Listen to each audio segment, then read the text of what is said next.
Good evening. Welcome to the Pitt County Board of Commissioners meeting for October the 15th. I'll call the meeting to order, and we'll first have our roll call, gentlemen.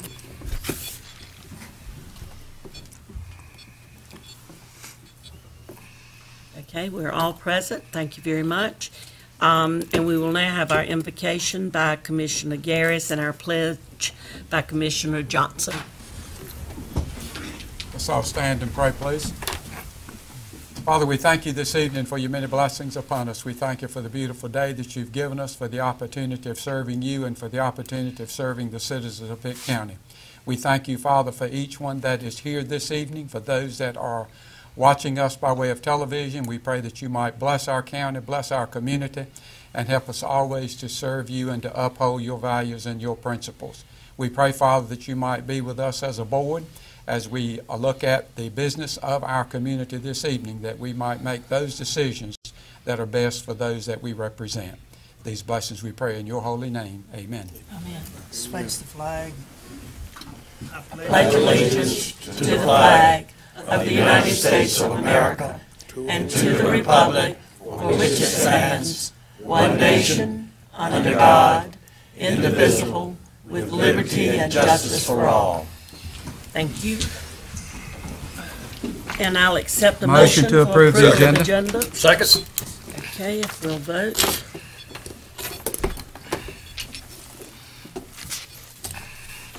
All right, Mr. Rhodes, we have a public hearing. You'll step forward. Yes, ma'am, Madam Chairwoman. We appreciate you staying with us through 3 public hearings tonight. The first one up tonight is the Community Development Block Grant, and you may recall this is our second one in the series. We held the first one at your last meeting, and this time it is for the approval of the grant application itself. And you may recall we are in a 3-year cycle through the state to receive these funds. Our 2012 cycle is now upon us, and we've just closed out the 2009. The funding, however, has been reduced to about $225,000 this cycle, and we are looking at doing a little bit different type of activity this time. Instead of rehabilitation of homes, we're actually looking at going back and replacing or reconstructing homes, building new houses. So just as an example, when we had the home funding, when we were with the Home Consortium from the City of Greenville, we did a number of replacement houses. This is one from off of Pugmore Road where the house was condemnable, needed to be replaced, and we've got a standing relationship with the after picture here with the Grifton Mission Ministries, where they typically can come in for about $55,000 to build a 3-bedroom, 2-bath home, a replacement home, site-built home versus a manufactured home.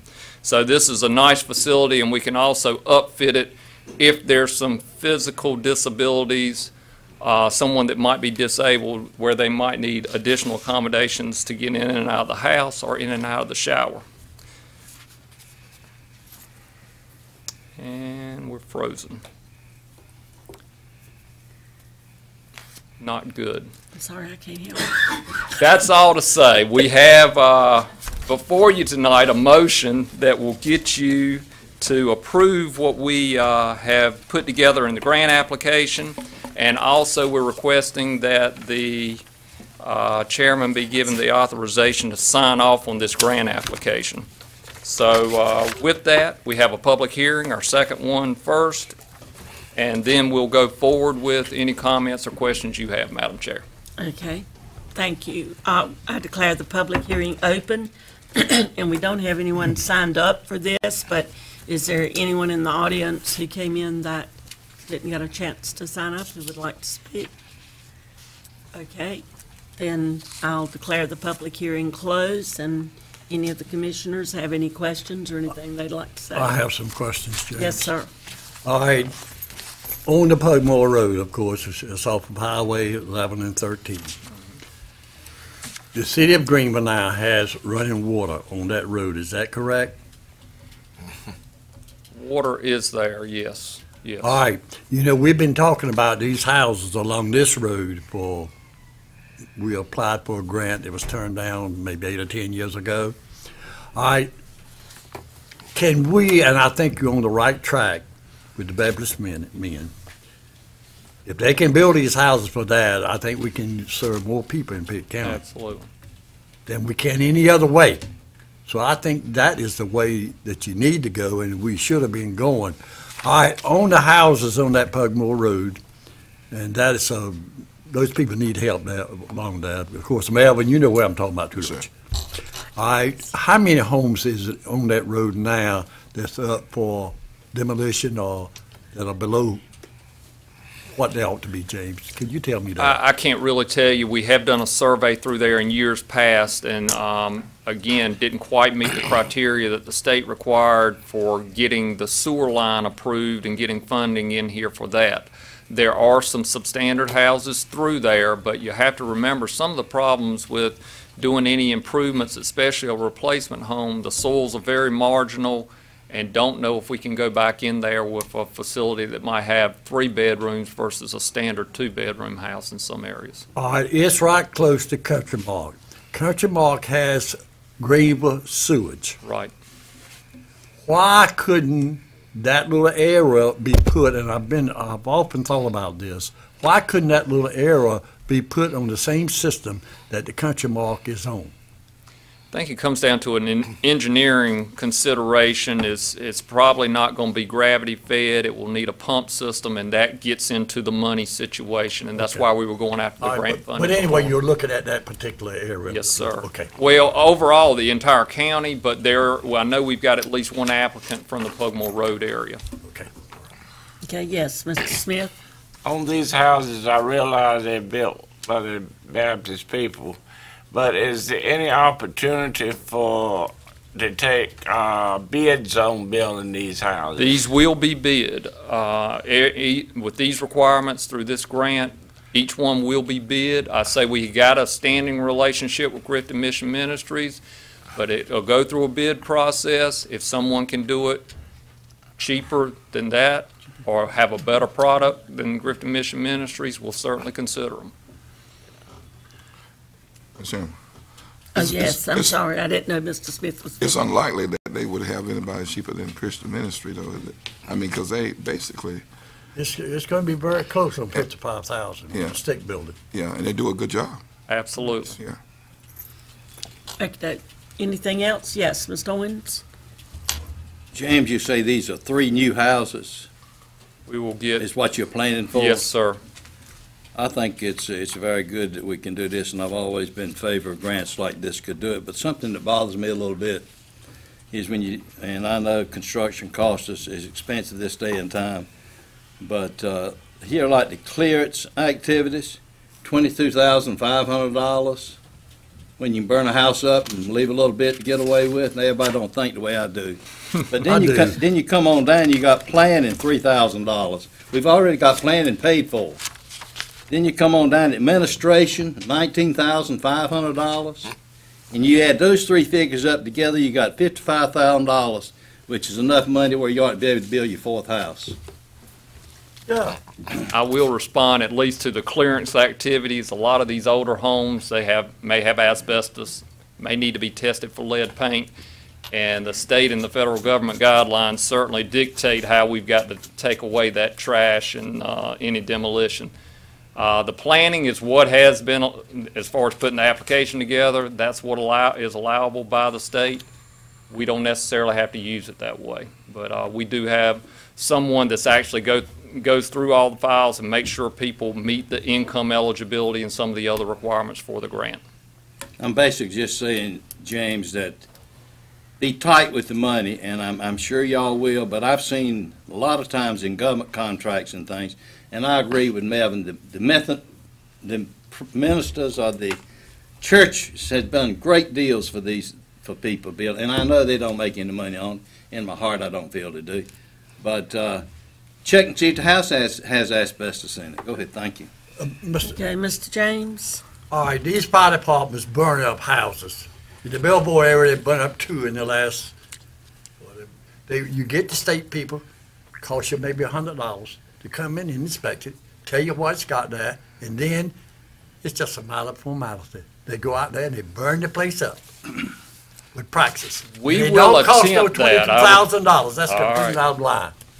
Somebody's blowed the figure clear out of whack. You know it and I know it. Let me ask you one more thing. Yes, sir. This administration, give me a little line item what that administration with $20,000 for 3 houses, James.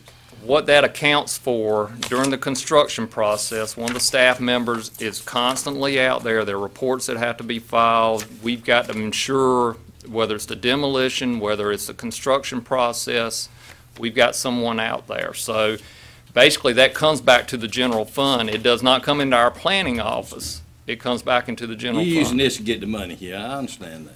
Thank you. Okay. Any other questions, comments? Okay, I'll entertain a motion. Motion to approve. Second. Okay, let's vote.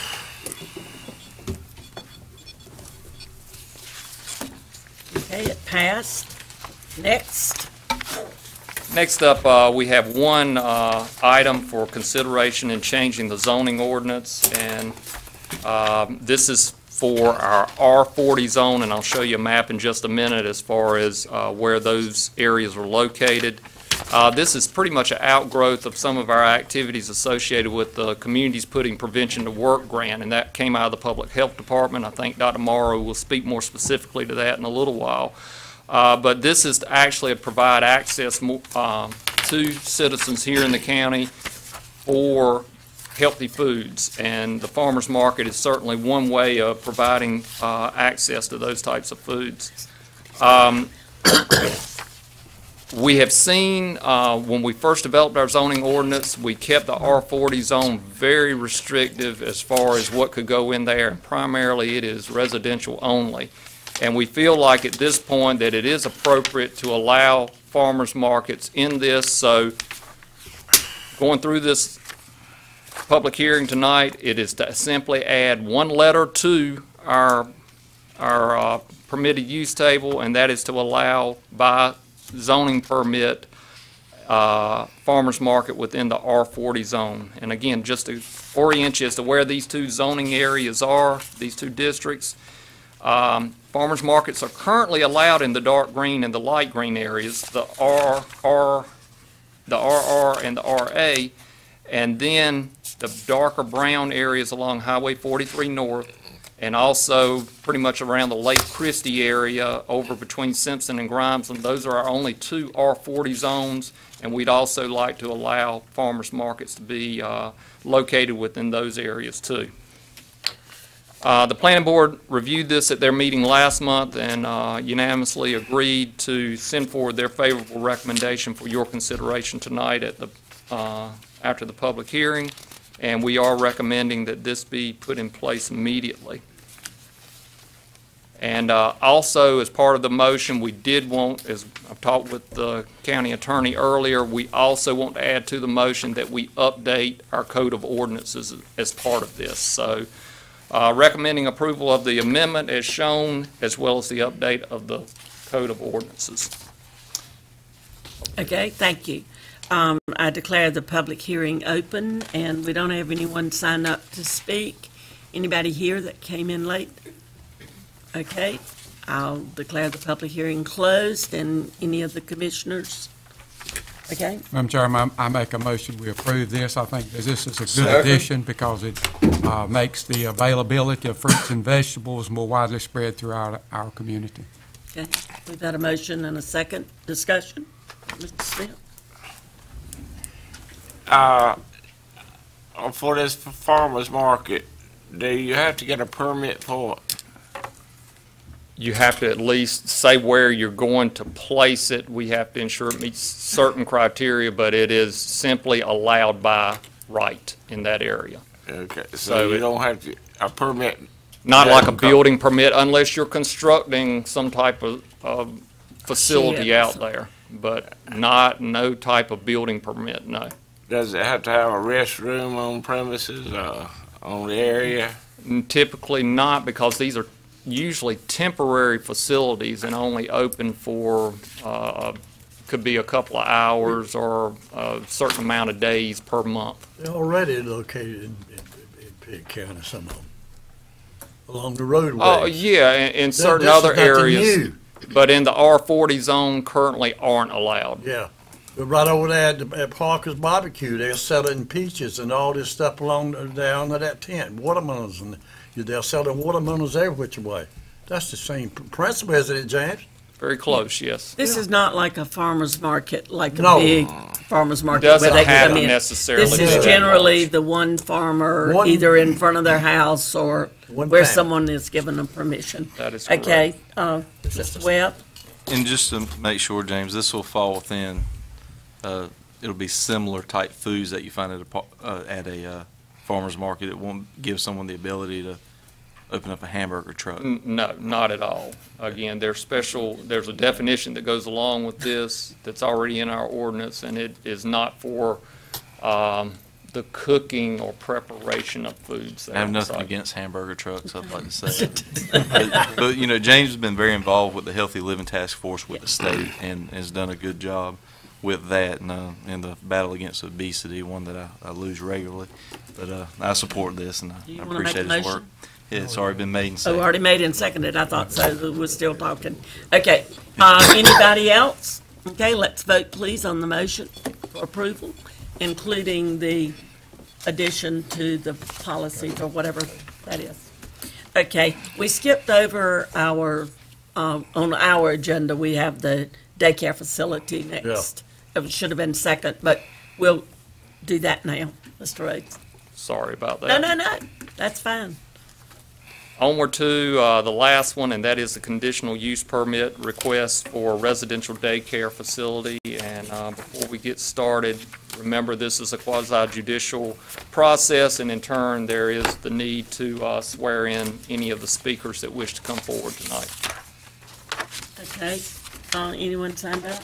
No, ma'am. Okay, is anyone here who would like to speak to this? If you do, you have to come up and be sworn in.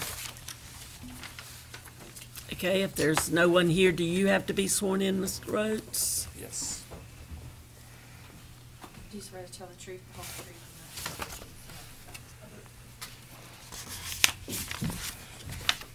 And as we typically start out each time with these types of requests, again, for the quasi-judicial procedures, we are here to establish the facts, and again, under oath, and anyone that may come up later would need to be sworn in before they present any testimony.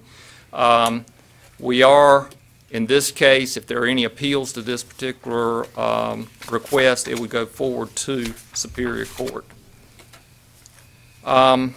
This request, again, is for residential daycare, and this is located in a subdivision that's called Westmont subdivision, located off Stantonsburg Road.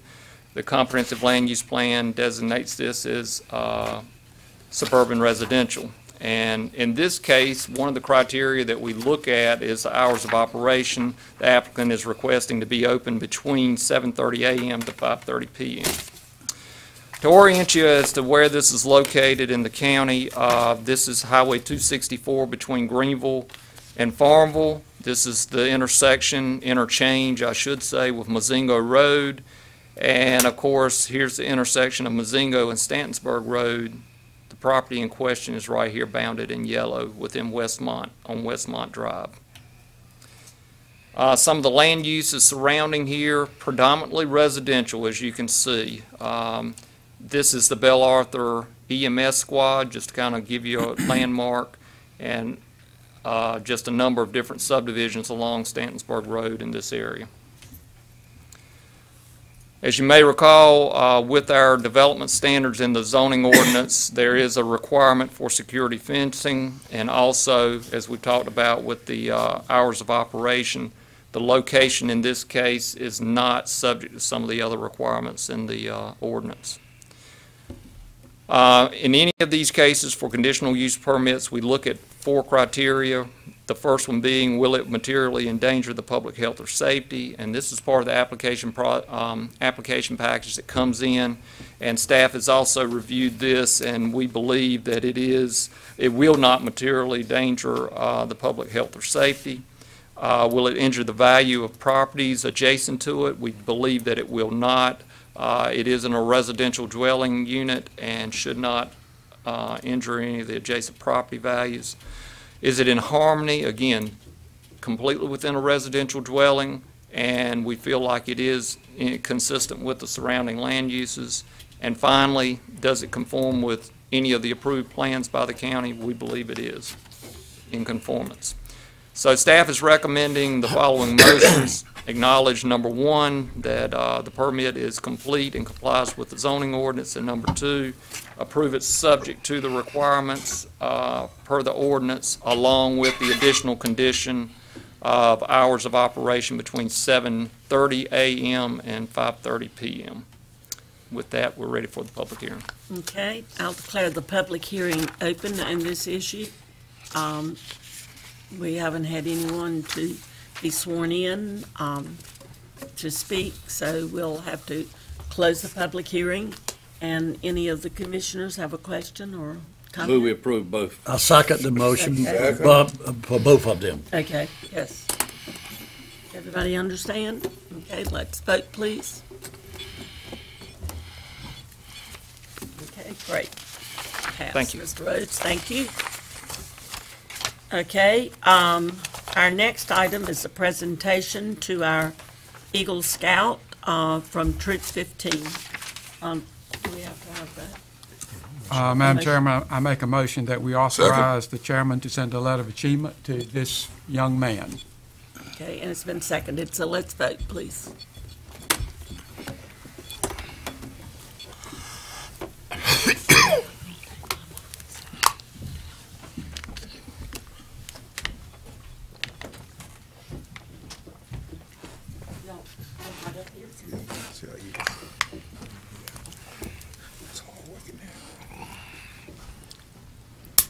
Tonight we'd like to recognize and honor Jonathan Shingleton for his earning the Eagle Scout Award in the Boy Scouts of America organization. And I was looking up some unique facts today on the Eagle Scouts, and last year, calendar year 2011, 51,000 young men in the United States of America earned the Eagle Scout. So you'll be one of the 50,000 plus in 2012. But you let me read the certificate. Yes, please do. Thank you. This is entitled Certificate of Appreciation is awarded to Jonathan Shingleton for achieving the Eagle Scout Award. For his project, he purchased and assembled 2 picnic tables to replace broken ones at the Bethel Elementary School in Bethel, North Carolina. This is presented and recognized by the Pitt County Board of Commissioners this 15th day of October 2012, signed by our chairman, Beth B. Ward. I'll let you present it. Very proud of you. Thank you so much. This is a big pleasure for us each time we get to do this. And thank you all for what you all have done. Would you like to say a few words? You don't have to. Thanks to my parents for helping me, Good. you know, That's pushing me to get my Eagle. Yeah, great. Thank you.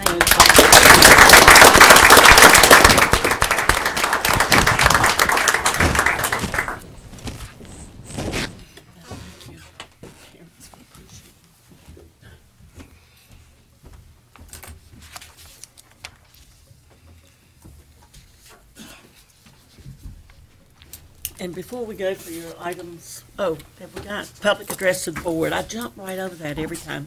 Okay, do we have someone signed up? Yes, ma'am. Nancy Colville, please. Okay. Ms. Coble, if you'll come forward, please. Madam Chairman, as we say before every public address, Yes. Pitt County welcomes all comments on matters of public concern. Each person will be allowed up to 3 minutes to speak. Please state your name and address prior to speaking, and all comments should be informative and constructive. Inappropriate comments, including profanity or personal attacks, will not be tolerated. Thank you. Ms. Coble? Good evening. My name is Nancy Colville, and I reside in Greenville, and my address is on file. And I'm back here again to expand on what I talked about at the last meeting concerning the attendance record of the county. I have to say that I am disappointed that the memorandum that the attorney issued requested by Eugene James is not on the agenda, because it's comprehensive and it would help everybody understand how the ABC board works. But one of the things on the report that concerns me is there's a gray area on the compensation part, and then there's also a gray area on the attendance part, because it doesn't clearly state whether they fall under the attendance of the county because they don't have one of their own, or whether they just can do their thing. And so it's my opinion, and I would like to see this board kind of tweak that the whole attendance policy, because like I said the other day, either we hold everybody accountable or we hold no one accountable. It is not humanly possible to ask someone like Ms. Campbell, who serves at the pleasure of the board, to then report on them when they're not attending. It's very uncomfortable for anybody. So my thinking is that if you're going to keep it, then the clerk to the board should make it mandatory that she will call all of these boards, because it's not just the ABC board, and say, I need this report. Not picking on anybody, and when you appoint somebody, you know these people, it's uncomfortable for you because they're kind of like your friends, and you hate to say, hey, you're not doing what you're supposed to do. So you need to kind of maybe sit them down and say, this is important, because if you're not there, you're really not contributing, and we need you to contribute. These are important boards. And, it just needs to be worked out so this kind of thing doesn't continue to happen. Thank you. Before we go to our next part of the agenda in response, Ms. Koval, a little bit to what you just said, our manager is going to include in his report the fact that we are working on that policy now and revamping it, and we appreciate you bringing that to our attention. Thank you. Mr. Manager? Thank you, Madam Chairman. Under the manager's report, a series of things. First one being announcing your next meeting dates, November 5th and November 19th at 9 a.m. and 6 p.m. respectively. Item B, just want to make the board aware that several months back, there was a request by Greenville Auto Auction to allow the county to allow them to use, auction off county surplus vehicles.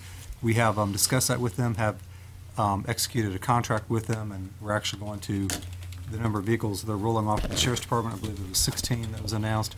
I want to run a dual process where we do the govdeals.com auction process and Greenville Auto Auction process, and then I'll come back to you and present to you what the bottom line, which generated more revenue for the county. And but we have executed that with them. That's all set up, and that should be occurring this fall. Item C was asked by Soil and Water Department to announce a ribbon cutting. To recall, the county donated a mobile unit, a surplus mobile unit that had been used for a number of purposes. It was an older unit, and that is now the Resource Center at a Time for Science. That ribbon cutting will be at the Education Center November 5th at 2 o'clock, and the board is invited out there for that brief ceremony. Item D, Soil and Water has also applied for a grant for $10,000 from the National Conservation Foundation, and this again is related to the Pitt County Education Center, A Time for Science. There's no match on that. If they are awarded that grant, they're going to use that for some road improvements out there at the center itself. A couple other items, one being that, speaking of another grant, the district park has applied for a Perkins Trust application or funding. They're wanting to build a picnic shelter. They're partnering with Pitt Community College and their construction trades department, where I believe construction trades is going to donate the labor for building the picnic shelter. It'll be a large shelter, and part of the application to the Perkins Trust will be for materials for it. Another item had a request from Commissioner McLawhorn for the county to consider purchasing an ad for an upcoming conference of the North Carolina Association of Senior Citizens Clubs. We get these several times throughout the year.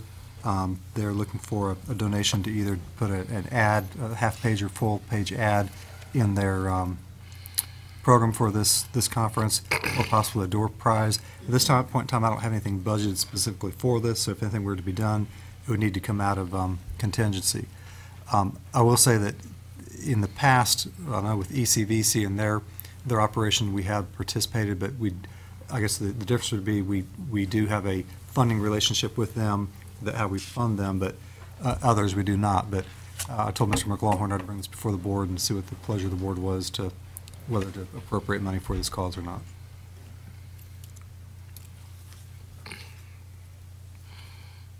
So, okay. Last item, just to follow up on Chairman Ward's comments about the revisions to the general policy for appointments. We have been looking at that and discussing revisions to that. Myself and the county attorney will be bringing back those revisions for the board's consideration at a future meeting, probably in the very near future, and they will deal with everything from shoring up attendance. There's good attendance requirements in there, probably some of our execution and making sure that it's done we can shore up, as well as other considerations that have been voiced among either members of the public or the board itself or the chairman. And that'll be brought back to us, and we'll get to review it and vote on it, before it goes into effect, and we can have an opportunity to add or tweak ourselves at that I think time. there's one board that we need to look at, and we haven't done what we have been elected to do, and that is the appointment of the trustees to the hospital at Pitt Memorial. I don't need to tell you what has happened. Everybody knows. We are supposed to be controlling that, but have we? Do we know how many of them go to meetings? Do we know anything that they do? Not a thing. Our practice has been that when appointments come up, each respective board does report to the county at the time that the appointment is up. The policy actually reads that they're to report annually, and I think that's what we need to make sure And that's that what we're we get it at both trying instances. to still do. Right. But I mean, we approve 55% of the appointments, but. We no, do, that's but- what I'm getting at. But did we have a say-so about this Board of Commissioners when the name changed and so forth? No, no say-so at all. Well, we had 55% Right, say and that's so, where I'm and they going, said that's what where I'm they coming said. to right now. I mean, that 55% voted the way they did, and they were people that we approved of the board. Exactly right. So who do we hold accountable? Those people we appointed. Then we need to talk to If them, you maybe. expected a different vote, so. Yeah. But maybe I'm the Anyway. only one, but I've got a feeling I'm not the only one. But anyway, that. You're that- not. You're That's not, right. I know. I know, there's a lot of us here. A very highly, I'm just saying, when you asked the question, you Right, said and I'm who, just and saying, I'm too, saying that was. on this, I think you need That's to where look our at it all. input come. Okay, and I don't know that they are, whether they're included under the Just real policy or not, They are. and they are. So they would be included in this policy thing. So we can certainly get a report about their attendance and going to the Sure. meetings and all of that sort of stuff, because they will be included in that also. And hopefully, they're going to continue to carry out their annual face-to-face report, which is what we're expecting based on the one that we got last year. About this time, I think. I'm not sure. I, for one, under the reorganization of it, what much authority do they have now? Well, I mean, they have really, the same we know authority nothing. they've had in the past, but anyway, I tell you what, I'm meeting tomorrow as the liaison of Right, the- I know that of you are, and the that's PC the reason I'm talking But this to is you. the PCMH branch, not Yes. the Biden Health branch. But there's 55% of our appointees on both of those boards. So Right. we can see what other kind of report we can get that will make it more effective for us to understand what's going on. When is Dave scheduled to come before us again? It'll be Dr. Herman this time, Okay, I fine, think. you're right, I'm sorry. But I'm not That's right. sure when We're shooting for November. it's Okay, pretty and we soon. need to have those questions ready. Yeah. Mr. James? Yes. When Dr. Herman comes, who Yes. was Dave's replacement to give his report, there'll be some good questions for us to ask Right. at I that hope that time. we do that, And we're too. looking that it'll be in November. We hope that our manager will take a leadership role in that at the same time in representing the Well, people of Pitt. you be thinking of your questions We- that you want answered to, Mr. James. And we have, through the attorney, we have supplied the board with a copy of the transfer agreement that was executed back in 1998 Yeah. that stipulates that 55% of the board will be Pitt County appointees, and it also talks about the larger, or not larger, but the overarching parent corporation. Corporation that they're- can be established. Right. Okay. But we can defer We'll that. move on, and we'll keep that in mind when they come. Yes, Mr. Owens? has Scott finished his report? Yes, sir. Yes. On B, did you say you're gonna bring the contract back to us? I have executed the contract. It was within the manager's contract authority. It's a simple contract. You can bring the report. I can bring a report back as to what we experienced through the two processes. That's a little premature, wasn't it? Well, in I terms, know it's within the authority, but that's all right. We'll get back to it. Okay. Thank you. Well, We can make Mark, them I do really it. didn't have a problem with him doing that because there was a lot of discussion about maybe that these Greenville Auto Auction might be able to get us more money, but there was some concern about that because we went from a public auction to the GovDot deals, and we made a whole lot more money as a result of doing that. So what he's going to do is to look at 8 cars on GovDot deals and 8 cars at the auto auction, and then we can compare them, and then we will make a decision as to whether or not. We had an extensive discussion about it before, and everybody was in favor of local people having the business, but I thought he was gonna go back and show these monies that he talked about he was gonna do.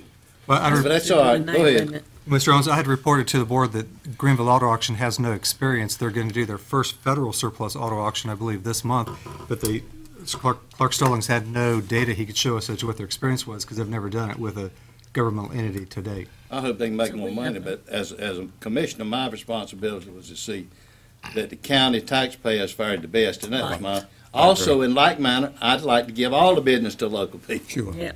If you would like, we could do all 16 through Greenville Auto Auction and then compare it to our past experience. But I was just trying to divide it up and have it an even comparison. But if you'd like it all with Greenville Auto Auction, we could do that. And then I compare think it's it. too big a subject to talk about at this time since you've already Okay. reached the contract. Okay. All right. And we'll move on then. We'd like to welcome Dr. Dennis Massey to the mic, and he is going to present a report from Pitt Community College, and we're going to be doing this kind of on a regular basis, sort of like we do with Pitt County Schools when the superintendent comes, and kind of a state of the community college report. Thank you for being here. Thank you, Madam Chair. Commissioners, it's really a pleasure to be here with you this evening. Let me preface my remarks by saying how proud I was to see that Eagle Scout here. His father, the young man that came up there with him, is our Deputy Chief of Police at Pitt Community College. So it certainly speaks well for the community and for some of our employees. I also want to introduce a few of our staff who are here. First off, our Vice President for Academic Affairs, Dr. Pamela Hilbert, our Chief Financial Officer, Mr. Ricky Brown, and our Vice President for Administrative Services, newly appointed, Mr. Don Heisey, our Assistant Vice President, Maria Farr, and our Board Chair, Mr. Paul Davenport. Thank you for joining us at this presentation. I'm going to be brief with you, and I don't intend, Ms. Ward, to come quite as often as perhaps other reports. I was thinking maybe twice a year would be adequate, once in the fall and once in the early spring. That's great. That way you'd get a picture of the rhythm of our operation, and Well, we welcome you. I won't coming. Thank overburden you in terms of your time. I want to talk with you about 4 things. First off, the enrollment at PCC. You always want to hear how we're doing in terms of numbers at the campus, and I gave you a little bit of an idea of that in June. I also want to focus on a student. So many times we talk about numbers here, and we don't really talk about individuals. And I'm going to highlight a student graduate of our automotive program. Thirdly, I want to focus on a company. A lot of what Pitt Community College does is serve the business and industry of Pitt County. And I'm going to focus on Mestech, company in Farmville. And finally, a service that we provide that has become quite strong and important for our community called the Career Readiness Certificate. So let me go ahead and begin with enrollment. You can see from our numbers here for the fall term, and that's just underway right now, that we've had a very significant enrollment at Pitt. Our credit enrollment is over 9,000 for the first time in our history, and represents a 7.2% increase in full-time equivalent students over this time last year. That's significant. That's not quite as rapid a growth as we had 3-4 years ago, but it's still very strong, and I think it's an indication of how much demand there is in our community for an education at PCC. The second number is also very impressive, and I talked to you last time about the non-credit continuing education programming that we do. And you'll get a little taste of that when I talk about MESTEC and the training that we provide for them. You can see that we're estimated to have over 13,000 students involved in that training. Now, that's not just business and industry, that's also fire and rescue and a lot of the public services, small business center and so forth. But those are both record numbers. Just to give you a little idea of last year, that's 11-12, these were our totals for the last fiscal year. We don't have the totals for this fiscal year, obviously, because we're in the middle of it. But you can see totaling credit and non-credit enrollment, we had over 24,000 students we served in 2011-12. And that is unduplicated head count. That's not the same person over and over again. That, again, is a record for PCC. And the brochure that I sent out to you is actually reflecting the previous year because we don't have these official stats yet for the last year, but I thought that would be interesting to give you a picture of the variety of programs that we offer and how the money is divided out according to programs. So that gives you a lot of information. Certainly be glad to provide any answers to questions that you may have related to that. In terms of our automotive program, certainly the focus of attention right now is the Construction Industrial Technology Building. That's one of the 3 buildings that we've built on the Bowen Farm with the local sales tax funding. It's a very large building, and it houses 2 very important programs that we run. One is the Automotive Systems Technology Program, and the other is the Building Construction Program. Both of them are important parts of our applied sciences programming, and this one has been just a godsend because we used to run both these programs in the back of the Vernon White building. The change in environment is just night and day, and so what it's done is it's enabled us to expand our programming to the community and to prepare ourselves for growth in this area, because both these areas we see are going to grow. I know the housing industry has been in a lull, but we're confident that we will have a growth in that, and we do have a pretty good enrollment in that. The Automotive Systems Technology Program, by the way, is chaired by Mr. Norman Lilly, and that program has an open house scheduled for this Friday. That's the 19th. So if you're able to come, we would love to have you visit this facility at 11 a.m. on Friday morning. That's the 19th. We will have Richard Petty Enterprises, not Richard Petty himself, but his operation, Petty Garage, and we'll also have senior executives from Snap-on Tools who have been a very good partner for us and for our students. We're currently serving 120 students in this Automotive Systems Technology program. Now you see here some photos of one of our recent graduates of Pitt Community College in Automotive Technology, and I'd like to introduce him because he's here with us. Mr. P.J. Corbett in the audience is a 2010 graduate of our Automotive Systems Technology program who's now working and living in Greenville. He works for Greenville Toyota. He also helps out as a technical assistant on our campus, and he's been a great example of success in our program. He's a graduate of D.H. Conley, and he was working with Bosch Tool. And you know that Bosch Tool laid off their workforce, and Mr. Corbett took that opportunity to rethink his career. Well, he decided to come to Pitt Community College, and he was very successful in applying the skills and the insights that he received during that training to work for now his second dealership. He says that, quote, The knowledge and insight I gained at PCC prepared me to earn the ASE Master Technician certification less than 2 years into my new career. He has a 1-year-old son, and his wife, Amy, is also a graduate of one of Pitt's programs, our radiography program, and she works at Vidant Medical Center. So it's a real success story in our community, and we're proud of many students like P.J. Corbett. So thank you for coming tonight, Mr. Corbett.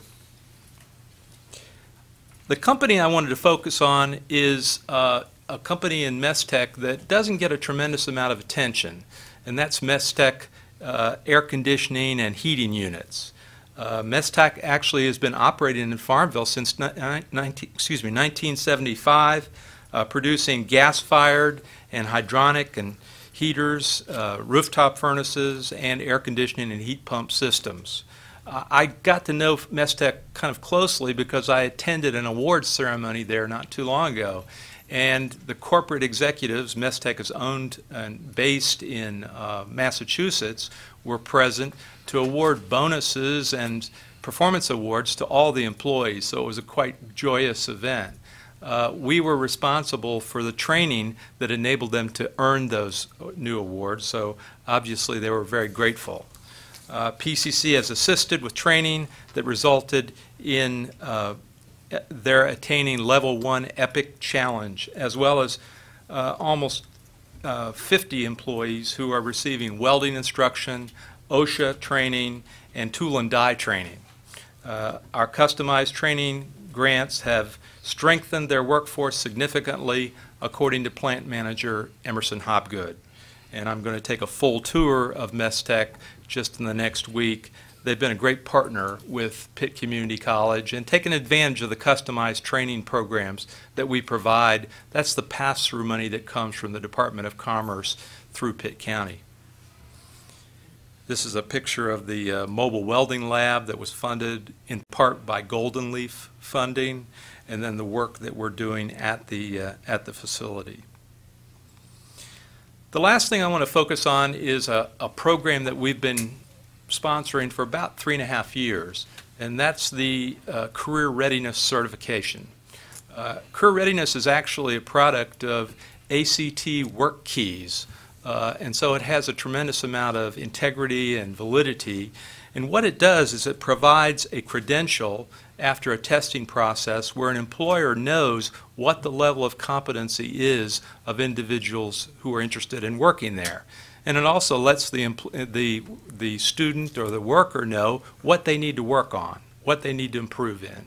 So it's a great way to, that's industry specific, that communicates to employers and students where they stand in terms of crucial skills. These are 3 of the components of the Career Readiness Certificate. Job analysis, in other words, what skills do I have and which ones are needed in today's jobs and occupations. Assessment, the skill levels and areas where the individual may be strong in and may need to do further work in, and we provide that training to enable them to improve in different skill areas. And then the training, closing the skill gaps in training programs. This also enables the employers to try out employees to see if they've got a modicum experience but decent skills, if they're going to fit their bill in terms of their needs for their employment. The Career Readiness Certificate is one that we've been doing, as I said, for 3 years. We are one of the top producers in the state in this. We're number 7, just the same as our rank and size. We've done job placements for many companies locally, successful at DSM, at the Roberts Company, and many more. We also have established a database, so we have 300 of our recent test takers who we communicate with and let them know about job openings as they come open. So this is an interactive system that provides a win-win for both employers and future employees. As of this month, Pitt Community College has administered the CRC to over 4,300 people in this county, and that includes a number of college students, high school students. So we've done the high school population. We've also done a lot of people in the workforce. Now, that's over a lengthy period of time, but we feel that that's been a tremendous service, and I know the employers are happy with the results. So this ends the presentation that I have for you. I'd be glad to answer any questions that you have. We're very busy at PCC, and I think things are going very well. We've had a little bit of a transition with some staff retiring, but I think we've picked up the slack and are meeting the demands of the economy and of our community effectively.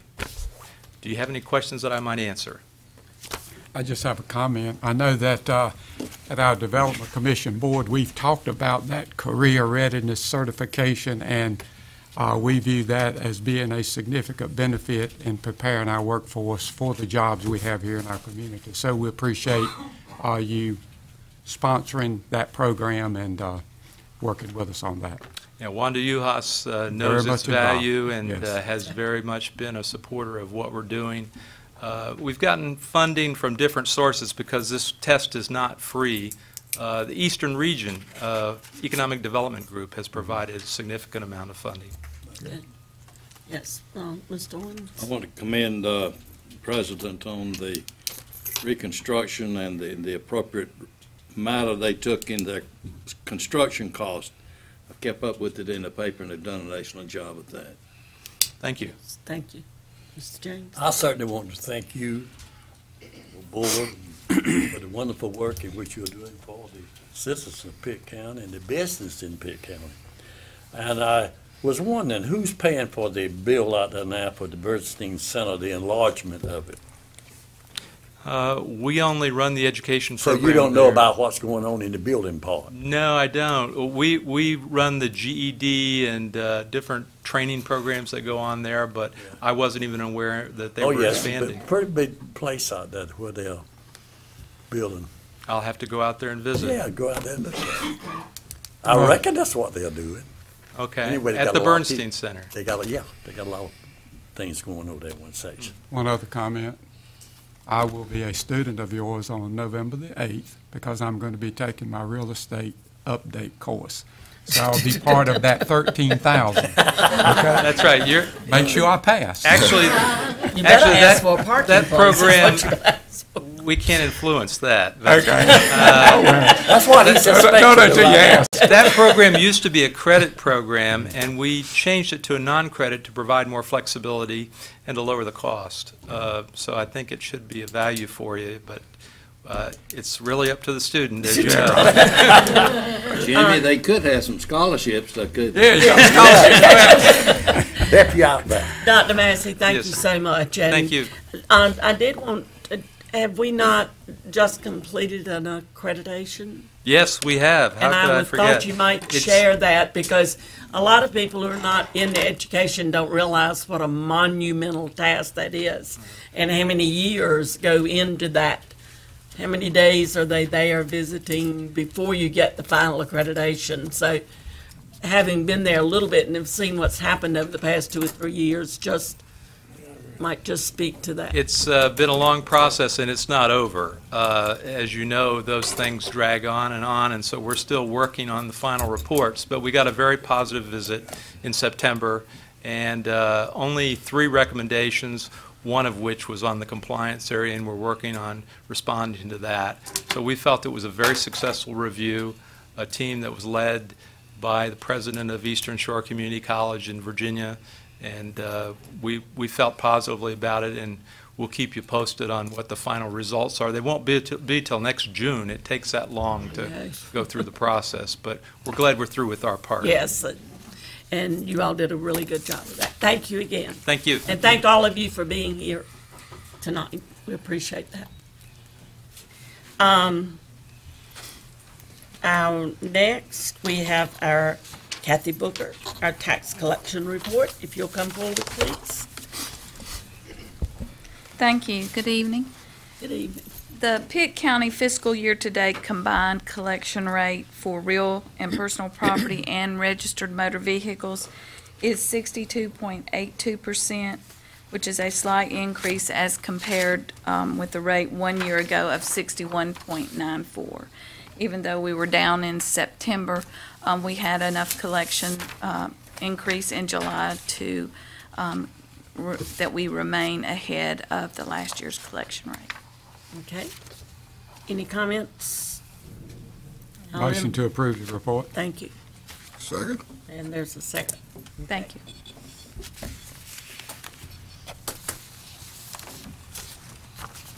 Mr. Smith and Mr. Hammond and Mr. James.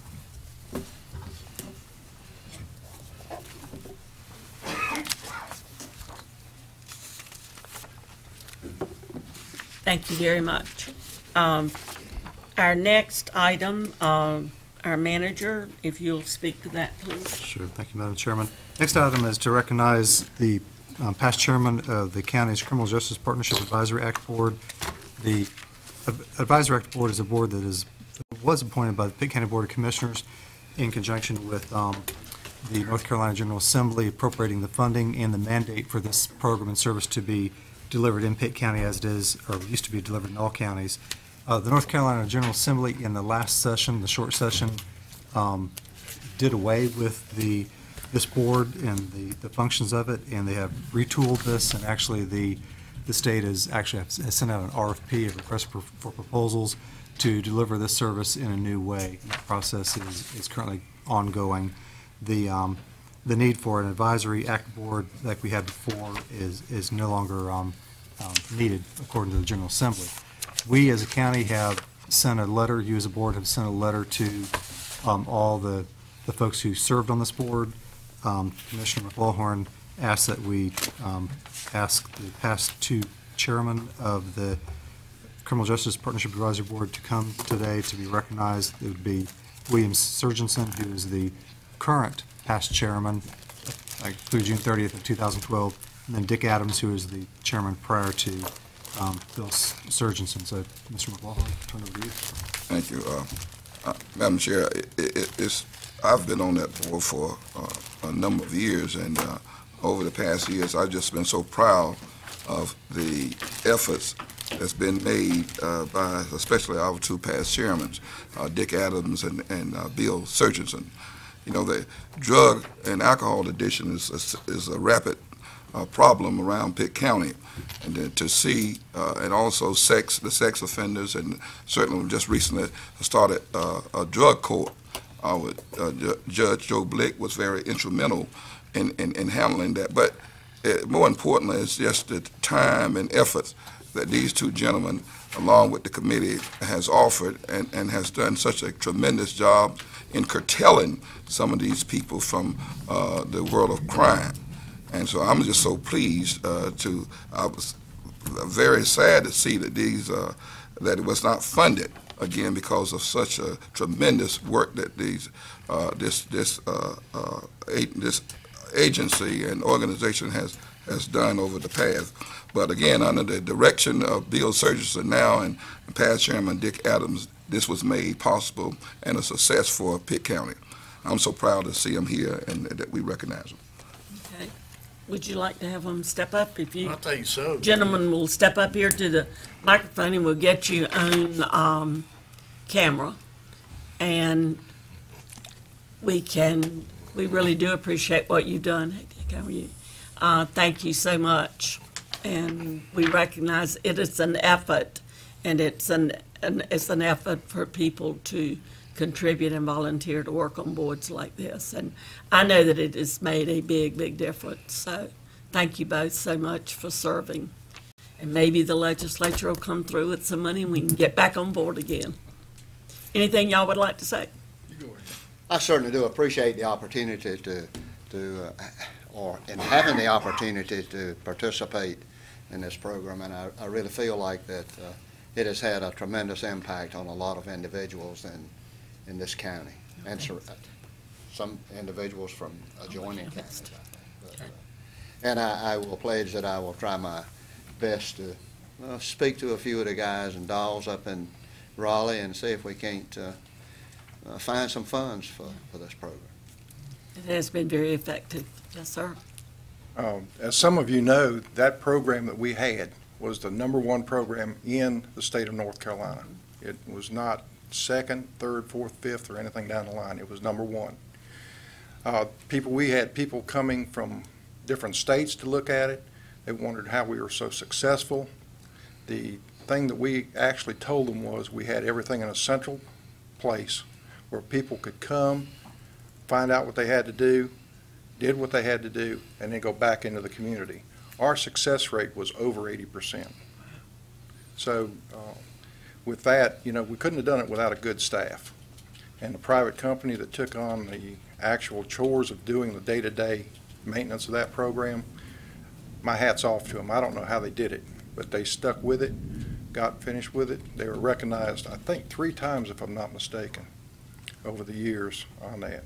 And Dick served on that committee, and I served for a number of years. I was a probation officer first, and then I was a citizen at large, and then sheriff said, well, you just go ahead and go. So that's where it landed up. And we do appreciate y'all letting us serve on these committees and be a part of this community. Well, we appreciate so much you volunteering to do that, and or volunteering with a little nudge from the sheriff with this. But it's, I think it's good that we do this recognizing, particularly when we do have a lot of boards out there and a lot of our citizens who are participating and working hard, and to be number one in the state as far as what we've been able to do, or what you all have been able to do, is remarkable. Thank you again. Appreciate y'all coming tonight. Yes, Mr. Owens would like to say something. Dick, William, the reference was made to staff being the people that did the work under these 2 men's leadership, but the success of being number one in the state was because of these 2 leadership. That's right. You're exactly right. As Dick alluded to, not only in this county, but spread out. And we do appreciate y'all. Yeah. Thank you again. Thank you very much. Okay, Dr. Morrow? Is he here? I thought I had seen you. You kind of disappeared from eyesight there for a minute. Sure. And Dr. Morrow is going to give us a public health grant update. Good evening, Commissioners. Thank you for having me this evening. I know y'all are always tight for time, and I'm going to try not to take too much of your time. We did want to just talk to you about some of the exciting grants that we've had in public health recently. Some of these have actually, one of these in particular has just ended. I'll tell you a little bit about that, but it's important because it led us to another grant that we just started. So without further ado, I'll get through this. I think I got 44 slides to go through in about 15 minutes, so we're going to go fast. I just wanted to tell you, first of all, that when we look at grants, grants can come and go, and a lot of them are what I call flashes in the fire. They're here today and they're gone tomorrow. And those are not the kind of grants that I'm interested in or our department's interested in. And these are the 5 things that we're really looking for when we look at grants. Number 1, are they innovative? Are they going to teach us something or do something in a different way that we've not done before? What's their potential for a long-term effect? Not a flash in the fire. It doesn't do a lot of good if we hit something today, but next week it's gone or next year it's gone. We want something that's going to carry on.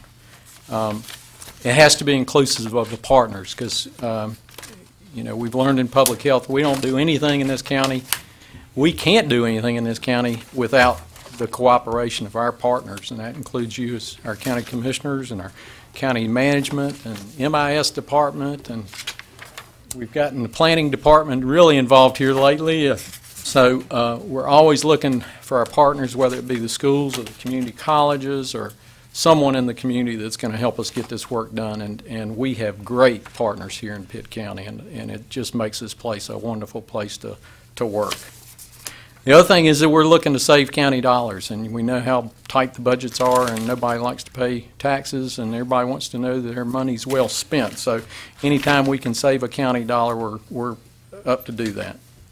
And the last thing, and I've talked about this before, but we don't supplement our grant dollars and with county dollars. And so if we have a grant that we know is going to last 3 years, then we tell those employees when we hire them, you've got a job for 3 years. And at the end of that 3 years, if the grant dollars are gone, then you're gone too. And they understand that. And I want y'all to recognize, I know y'all appreciate that, and I want to make sure that our citizens understand that we do that. We're not going to try to hold on to people without funding or try to shift funding around to pay for people that aren't getting work done that we need and as Pitt County folks. So 5 grants I want to talk quickly about tonight are Nurse Family Partnership, Communities Putting Prevention to Work, which James Rode mentioned a little while ago, Community Transformation, that's our new grant, Positive Parenting Program, which is pretty new too, and the Youth Tobacco Prevention grant that we also just got. So we'll start off with the Nurse Family Partnership. This started in March of 2009. We had funding from Duke Endowment, Kate B. Reynolds Trust, Blue Cross Blue Shield Foundation, and the Martin Pitt Partnership for Children, which is our local Smart Start partnership. The annual funding for that is about $428,000 a year, so it's a significant amount of money. This is an intense evidence-based nurse home visiting program for high-risk women during their first pregnancy, only their first pregnancy, and it follows them with home visits and a very regimented education program until the baby reaches 2 years of age. The program has been around for about 30 years now, so it's not new, but it is innovative in that it collects data. Technology has allowed this progression or evolution of this program over 30 years to collect data and show the outcomes with these efforts. But it's been proven to be beneficial to mother, baby, family, and society. Some of the outcomes that are seen nationally with the Nurse Family Partnership Program include improved prenatal health, improved school readiness, increased employment of the mothers, decreased child abuse and neglect of those children, decreased criminal activity of the children. And it's estimated that $5.70 is saved for every dollar that's been invested in the Nurse Family Partnership.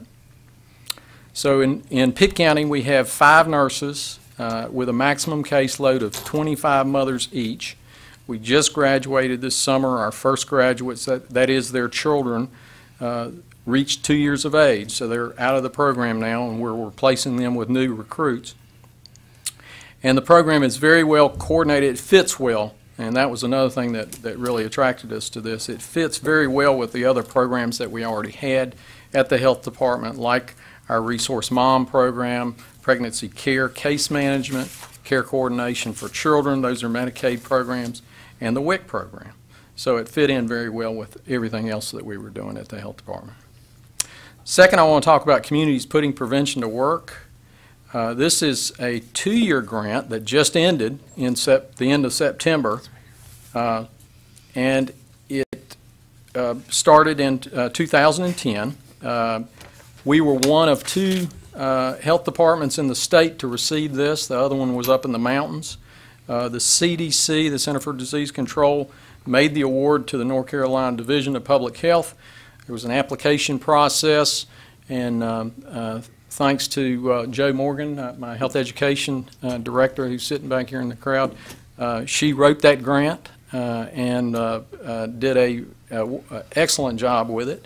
And then after we got it, we rewarded her with giving her a whole lot more work to do, which she also did an excellent job of. But that was $1.6 million that came into Pitt County with that grant. And it was aimed at achieving policy, systems, and environmental changes in the county that support healthy eating and improve physical activity. Basically, to summarize it, it was making healthy choices the easier choices. Just some big fat facts for Pitt County. In 2006, we were recognized as the #1 per capita consumer of fast food in the whole United States by the quick service restaurant industry. Today, less than 20% of adults eat 5 or more servings of fruits and vegetables. Less than 50% meet physical activity recommendations. At least 70% of adults and more than 30% of children, that's 1 out of 3 children, are overweight or obese right here in Pitt County. Because of obesity and the diseases associated with it, this may be the first generation of children in the United States to live shorter lives than their parents. So, does this look familiar to you? I imagine it does. What this grant was doing, and they say a picture's worth 1,000 words, so I'm going to flash through some pictures here. But this grant was aimed at getting less of this and more of this in Pitt County. Less of this, cars lined up at an elementary school to drop off children sitting there in traffic for a half an hour sometimes or more to drop off children at school. Less of this, more of this. This is a walking school bus at one of our elementary schools. Less of this.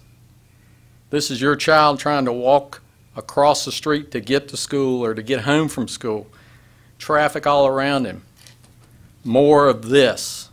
Safe routes to schools. Less of this.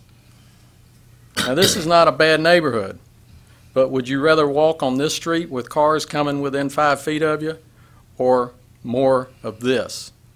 A sidewalk, houses with front porches, a neighborhood that knows what's going on with their neighbors and can easily get out and walk and see their neighbors. Less of this. Sodas, vending machines with unhealthy choices of snacks, and more of this, more of the farmers markets that we were just talking about a while ago. And a lot more of this for children instead of watching television or playing video games. And a lot more of this, and more of this. Now, this isn't Pitt County, this is Wilmington, but this was developed by Mr. Brody here from Pitt County. So this is what we could have. Parking on the street, sidewalks where people can walk to stores. This is what people are looking for in development. More of this. This is what they call complete streets. So you see the bike lanes, you see the sidewalks, you see the turning lane. But what you don't see is before this was laid out this way, it was simply 2 lanes of traffic in both directions. And the only change there is some paint. And a little median up there you see where some trees are planted and people can safely cross over, stop in the middle of the road, make sure they're safe before they cross the rest of the way. So not a lot of cost there, mostly just paint. But that's what we're after in terms of improving, making complete streets and complete neighborhoods, and things that Mr. Rhodes knows a lot more about than I do, so he should talk to you about this rather than me. The leadership team that we pulled together for this grant was tremendous. They traveled with us, they met with us on a regular basis. It included Pitt County Planning Department, and again, James Rhodes and his staff is just tremendous. We can't thank them enough for all the help they gave us with this, and it's not over yet, James. We got more to do, and he knows it too. The City of Greenville Economic Development and Planning, Town of Winterville, the planner from Winterville, the Town of Ayden, their planner, Pitt County Schools, Vidant Medical Center, our Board of Health, Chamber of Commerce, Pitt Partners for Health that meets every month here, and East Carolina University, just to name a few. But that was the leadership team, and they did a super job. We started back last year. We had the Health and Built Environment Conference. You always have to have an expert, and we brought in 2 just to be doubly sure we could get what we needed. This on the left there is, I just blanked on his name. To the right is Mr. Mark Fenton, and to the left is Mitchell Silver, who's a planner in Raleigh. and at that time was president of the American Planning Association for the whole country. But those of y'all that have seen some of the things that are being done or have been done in Raleigh, Mr. Silver was actively involved in that, and he gave a very good talk to the folks, over 100 folks that came from all over the place, really, so it wasn't just Pitt County. Mark Fenton is a former Olympic walker, but he's an expert on this complete streets idea and urban planning and bikes and pedestrian plans. And Mark got in the van with us and drove around the county and really looked at some of the areas, including some of the schools, that and gave us some great ideas about how to improve things. And then he presented also, that many of y'all attended the next morning, his lecture, which was very good. So some of the accomplishments of communities putting prevention to work, I won't cover them all. The handout I gave you has some more detail on it. And certainly if you have more detailed questions, we'll be glad to answer any questions that you have about this. But comprehensive land use plans were amended for Pitt County, the town of Ayden, and the town of Winterville to include health considerations.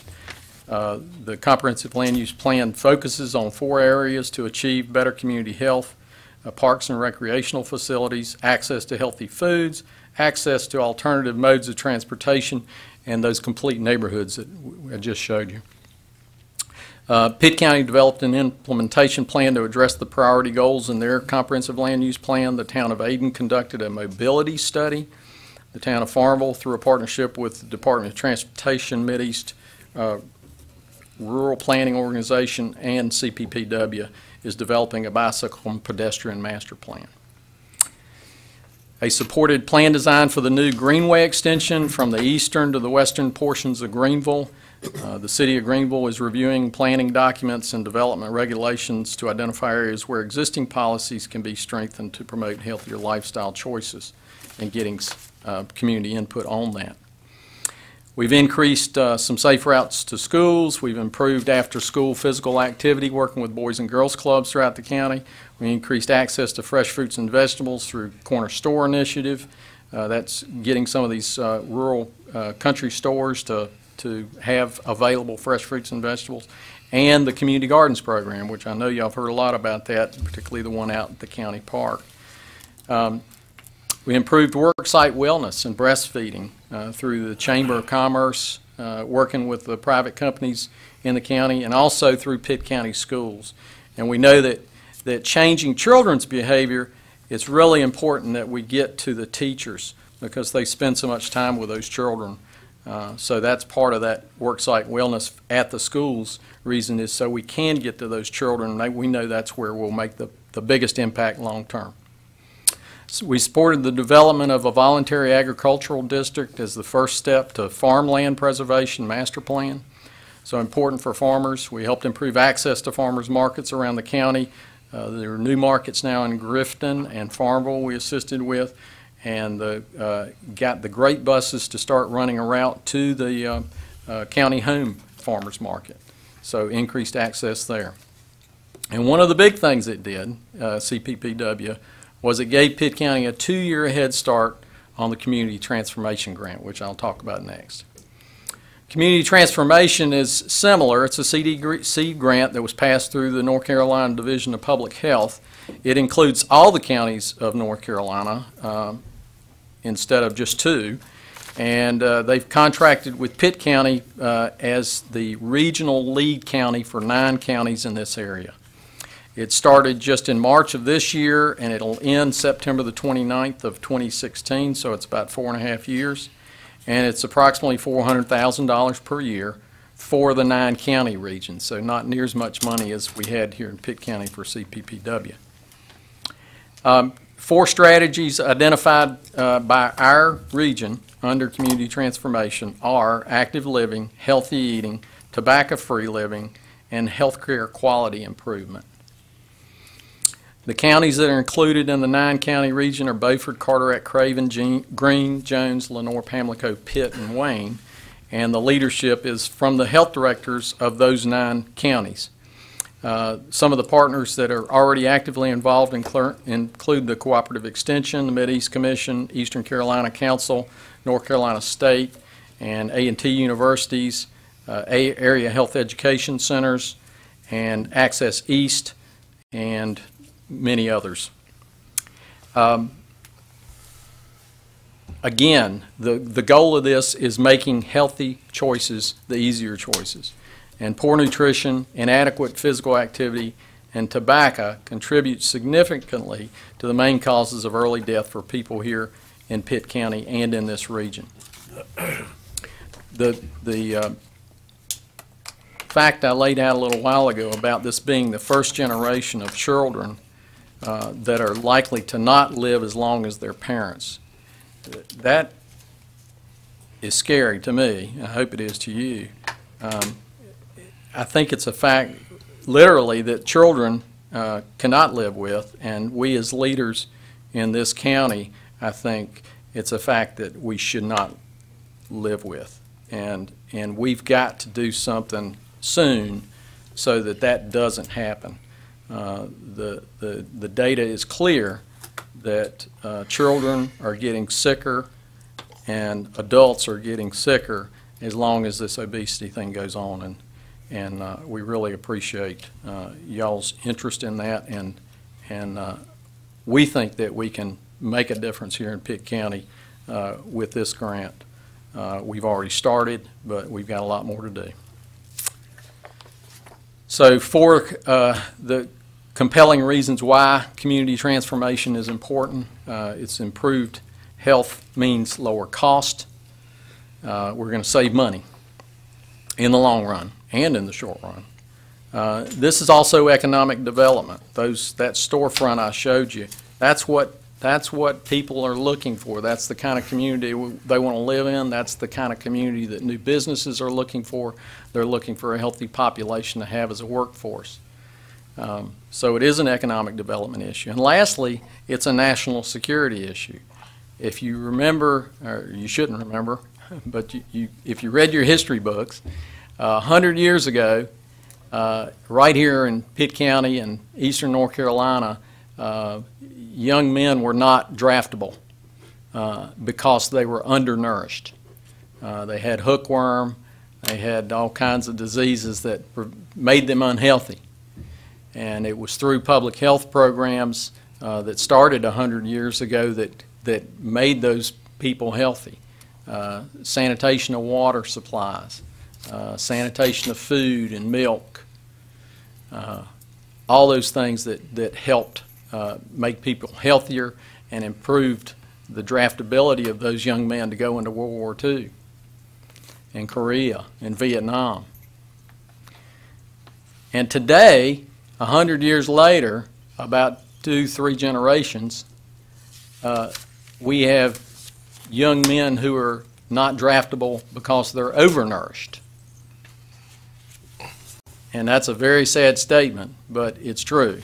And so we've got compelling reasons why this is so important.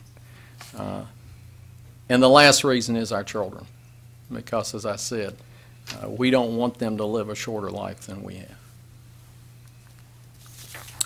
The next grant I'll talk about is the Positive Parenting Program, or Triple P. This is a 3-year grant from the National Association of City and County Health Officials to Pitt Public Health and the Bernstein Center, which is our federally qualified health center here in Pitt County, to implement 5 levels of evidence-based parenting program. I've been here 15 years, and I can tell you just about any meeting I go to, 2 things come up. One is transportation, and the other one is parenting. And I'm sure you've heard it too, at church or at work or at home, that somebody needs to do something about parenting. And I'm here to tell you we're doing it. This grant is going to help us do it. So we're very excited to have it. It's one of 2 grants in the United States. The other one was awarded up in Michigan. It's $110,000 per year for 3 years. It's a program that is designed to empower parents to raise children in a safe, loving, and engaging environment. The trainings are already taking place. We have one registered nurse, Lynn Carter, who's working on this grant, and she's doing a great job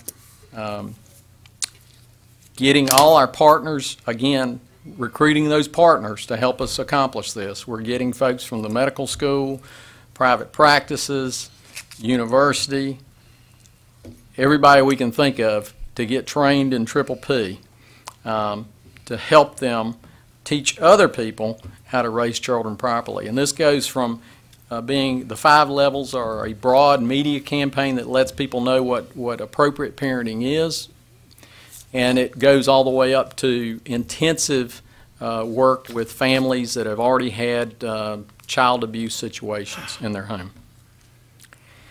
We are expecting the state to adopt this model and provide future funding. So this, again, is not a flash in the fire kind of thing. The state has already moved and started awarding some other grants across the state, so we're seeing some other Triple P projects crop up. But we were one of the first.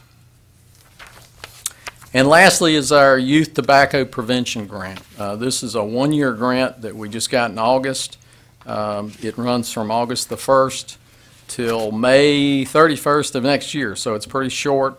It's $83,000, again from the North Carolina Division of Public Health, and it is to implement youth empowerment and tobacco use prevention in at least 3 of the 9 counties in that same region I just described with the Community Transformation Group.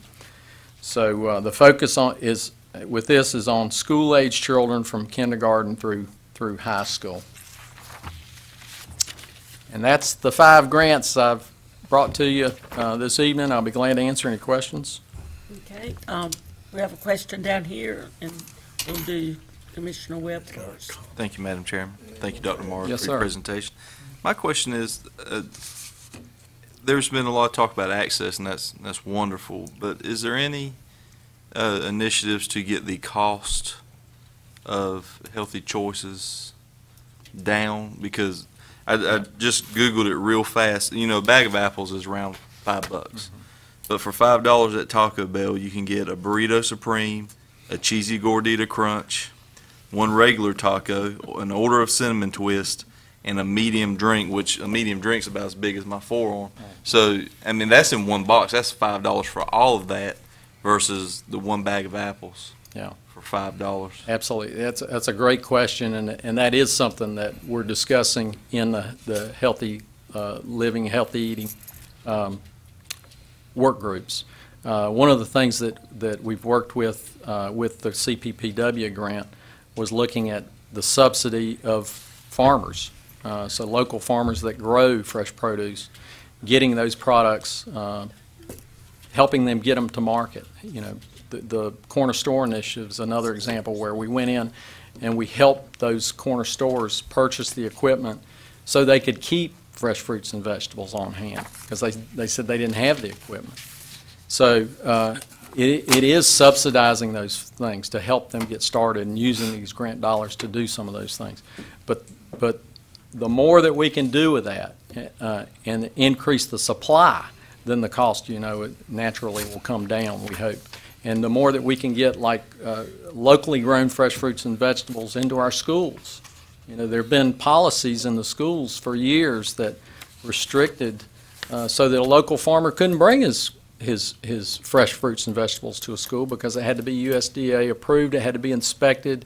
So, you know, there are a lot of those things that are getting changed now that'll help allow and make it an easier choice for people. But you're absolutely right. The unhealthy choices a lot of times are cheaper, and that's exactly what we want to change. Because all of this is delicious. And I'm still going to buy the bag of apples. Good. My wife's going to That's make me good. buy the apples. But my concern is just that because we improve access, and if we can't improve the price, especially in our underserved population, they're going to breeze right by it because they're not going to be able to afford it and make the choice. And I should clarify, we're not against Taco Bell or, you know, so it's about moderation, and it's about offering healthier choice. And those restaurants will offer healthy choices, and you've seen some of that with some of the and they do. fast I wasn't food singling restaurants them are out. That was starting just off the with first. Maybe that's he doth protest too much. Sure. About Taco Bell, but that was just my first thought on that. And and I appreciate it. I think we're definitely moving in the right direction. Thank you. Well, those companies respond to public demand, so if the public wants a apple in their menu, they'll put one in there. Yes, sir. Well, Yes, let's come Oh, on. I'm sorry. Mr. Hammond, can I come this way? Mr. McLaughlin had his hand up, and then Mr. James, and then you. Thank you, Madam Chair. I want to thank you, Dr. Marlowe, for your partnership with so many different agencies and connecting, especially with the less privileged community. I had some opportunity to work with you on some of those occasions with the less fortunate community, and that and bringing this to light. It's embarrassing. It's hurtful to hear that we are #1 in the eastern part of North Carolina in the nation, and when it comes down to obesity and health issues relative to our children, and that's hurtful. And I, for one, as a commissioner, want to see that better. I want to see us do something more constructive to reduce that.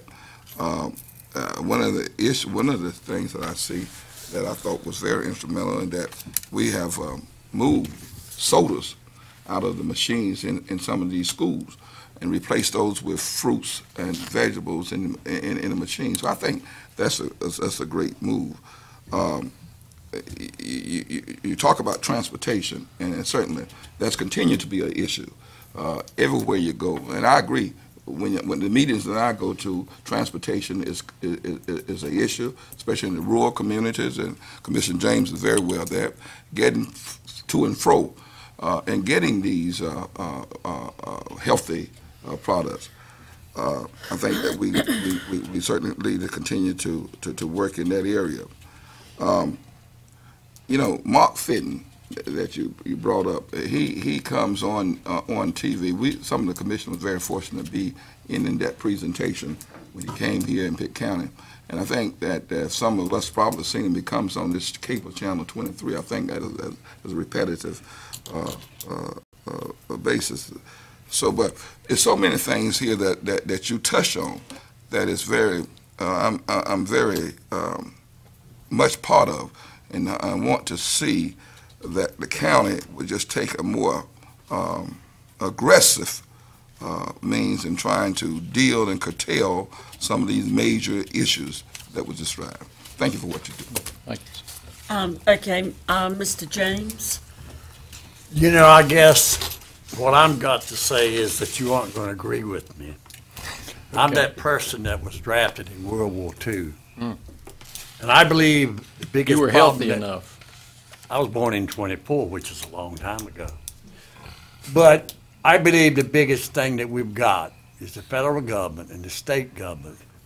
It's the amount of food that we are consuming that's causing obesity. It's very simple. All right, give you an example. We got the school buses rolling every morning in the summer. We got to give them breakfast. We feed them down all they can eat. You might as well face it. I don't know what kind of food they're giving them, but isn't it true that if you get one good balanced meal a day, that's what I think we do with seniors. If you can get one good balanced meal a day, you're okay. Is that not right? I mean, am I? Well, it depends on how many calories that balanced meal is. Well, if it's a balanced meal, it is. See, the thing about it is I grew up, and people, by the way, I got a son that's a doctor, and he said, Daddy, you're going to live to be 100, so you've got nothing to worry about. I don't agree with him, but that's okay. But anyway, what I'm saying is this. All of us here, it's the amount of food that we are eating, that Taco Bell, or whatever it might be, that we don't need. Let's face it.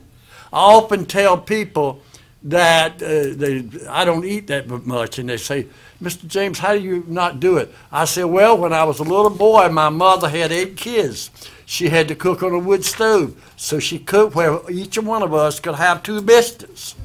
I got used to that. I mean, it might sound crazy to you, but that's what I got, and that's what I was raised on, and it came right on up. And when I went in World War II, I didn't get, I went for a long time. I didn't get much food, but it didn't hurt me. But we think now that we've got to feed them all of this food. Like when I went to school, I didn't get very much to eat. I think that's the reason right now I'm living in the way that I am. But I think really that one of the biggest things that we have going against us is that, and the very people, these people that talk about can't buy apples, you know what they're doing with that money? They're playing the lottery. All you have to do is to go to Walmart, go to the service station. They go there and they spend their money. And I look at them and they can't afford to do it, but they're doing it. And so therefore they can't buy this food that you're talking about that they need to do. So the state and the federal government, they are the ones that are behind it a great deal. I really believe that. And as I said, I know you don't like what I'm saying. I believe it wholeheartedly that we are causing our young people to be the way that they are, and they don't see what they are doing to themselves. They really don't. They're happy to eat, because I don't believe none of them want to get out there and weigh 300 pounds. No. And all you got to do is to walk anywhere and you see them. And I say, it's not only that, but it might be they're unhappy. I know that. But there's a reason for it. And I believe that government is part of that reason. And I said, as I said, a lot of these say I'm crazy too. Well, I think you're right in that we need a lot more people who eat to live rather than live to eat. Right. That's what the main thing is right there. You've hit it on the head. But children learn their nutritional habits from their parents. Right. And unfortunately, we've got a lot of children that are learning bad habits. Exactly. So that gets me back to the parenting issue again, I think. But Okay, thank you, Dr. Morrow. Mr. Hammond? Yeah, Doc, I want to thank you for all the grants that you secured, and I noticed that most of them was without a county having to have a matching fund to secure them. I want to thank you and hope and pray that you will continue to do that, you and your staff. Thanks, sir. Thank you very much. Thank you, Mr. Hammond. Mr. Owens? I don't know of anything I could add to what Doc's already told us, but I do know this. To be made a prize of a problem in this documentation you have here in your conversation tonight makes us a prize of what the problem is. First, you got to know that before you can solve it. I think it's an excellent presentation. But I would like for you to do, maybe this is done anyway, but I noticed that there's some towns in the county that you did not indicate that are partnering with this. If that be the case, I'd like for those to be added. I don't remember seeing Grifton, don't remember seeing Grimeston, don't remember seeing Bethel. I think Farmer was sometime, but Falkland Fountain. Can't do everything, but as a far-reaching network, I would like to see you do that. we sure will with community transformation. We've got another opportunity to do that. Thank you, Commissioner. We'll do that. Thank you so much, Dr. Morrow. Thank you. It's really great for us to be able to hear the grants. We see them when they come through and when they're approved, but to get a report on them and what's going on. And also, as Mr. Owens said, we're speaking to a major issue. Sometimes, and all of these grants are reaching out for that major issue that we've got to deal with as far as health is concerned. Well, it's good to have a commission that understands this problem, and I hope we can help a lot more of the community understand it too. Thank you very much. Thank you. And thank you all for coming also. We have items for consent. Motion to approve. Second. Let's vote. And Ms. Bailey, if you'll come forward, and before you start speaking, I meant to do this at the beginning, but this is our first meeting that our new financial director is sitting at the desk over here all by himself. Dwayne Holder, welcome. Thank you. Okay.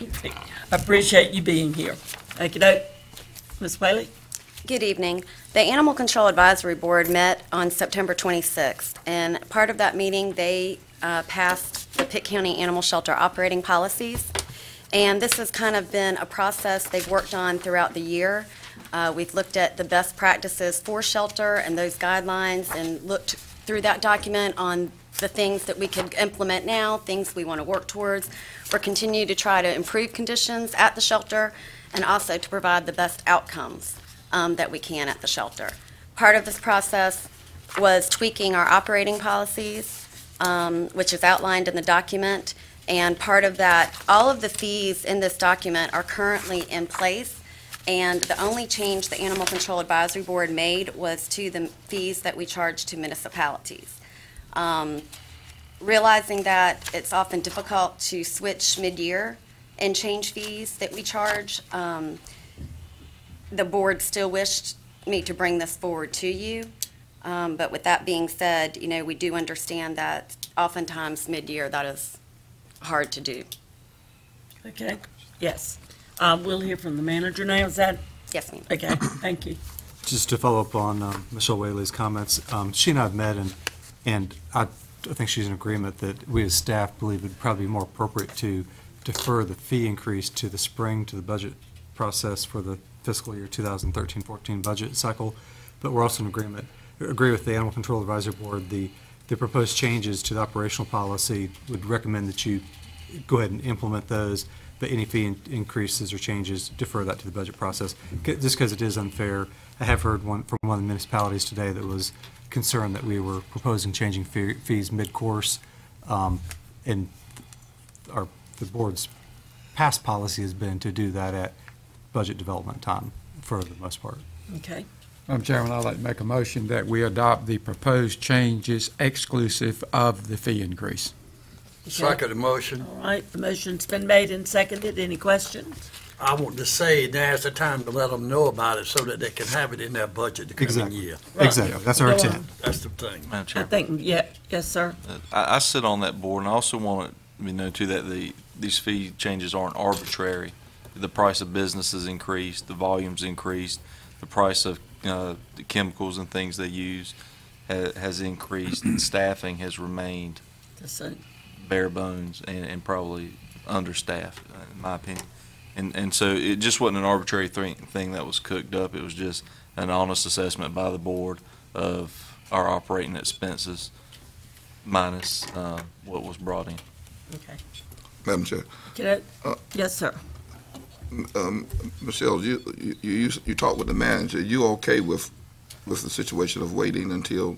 I am. I think in the issue of fairness, the right thing to do is to give them notice, send out the new document with our operating policies, send them notice that the fees will be brought up in the spring during budget time, and that way they have a choice to make. They can either plan for it in their budgets and pay the county for the services we provide, or they can look and adjust to what animal control services they may or may not provide to their individual counties.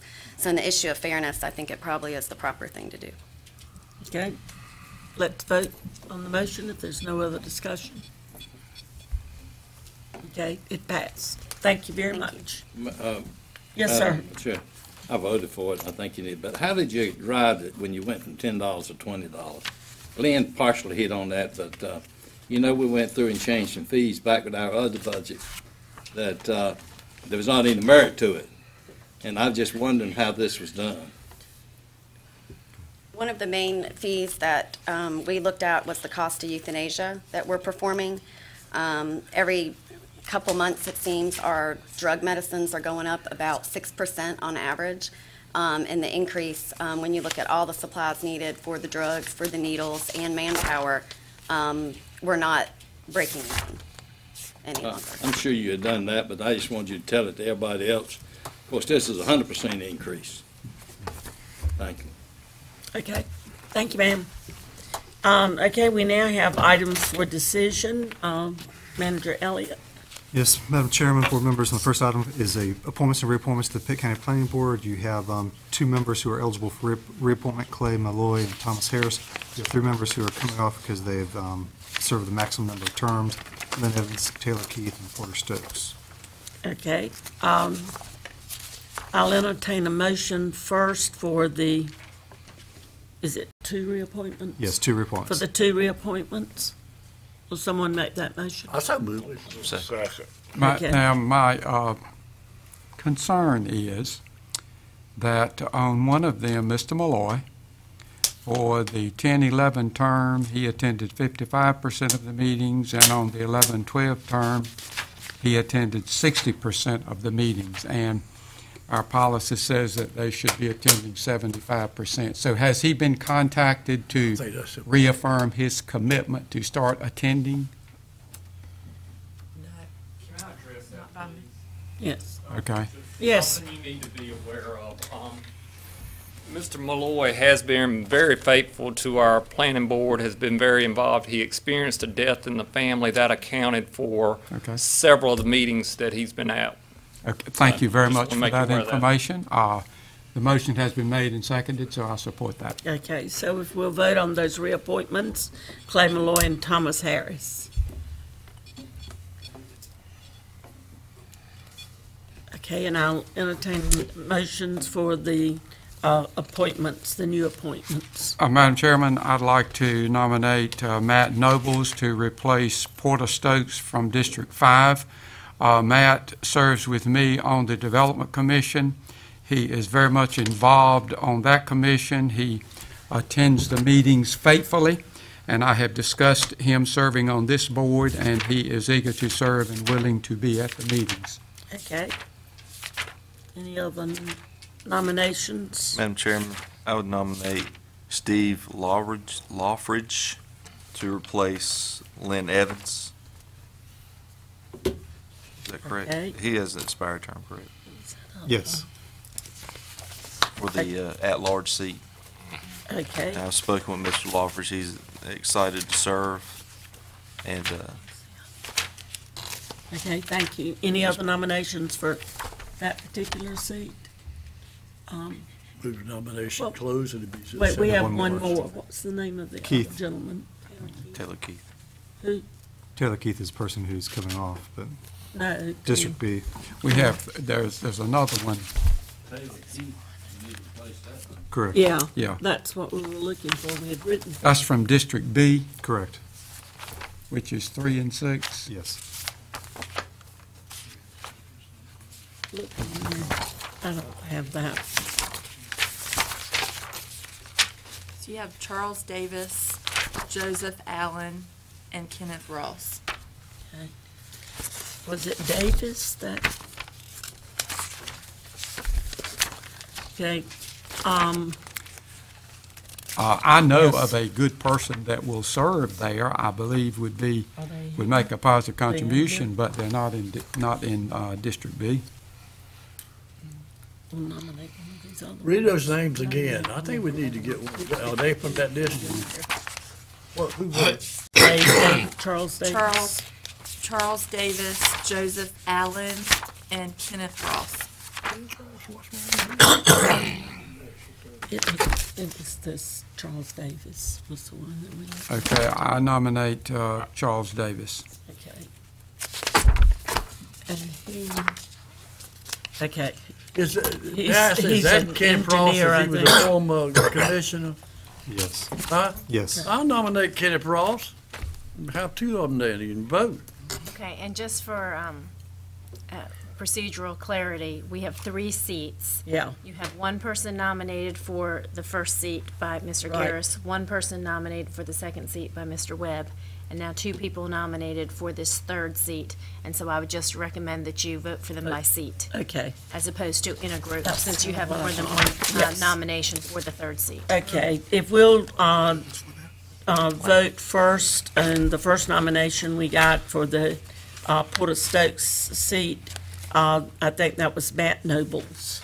And there are not any other nominations, so let's vote, please. Okay. And the, for Taylor Keith's, at the at-large seat, Lynn Evans, that nomination was Steve Lawfridge, is that Yes. correct? Yes. Okay, and there were no other nominations, so let's vote, please. And for Lynn Evans' seat, no, Taylor Keith's seat, they're out of order, I'm sorry. From District B, Dave Davis, was that right? Charles Davis. Charles Davis, I'm sorry. Charles Davis and Kenneth Ross. And you would vote in reverse order. Okay, so we'll vote for Kenneth Ross first. So all in favor of Kenneth Ross, please vote. That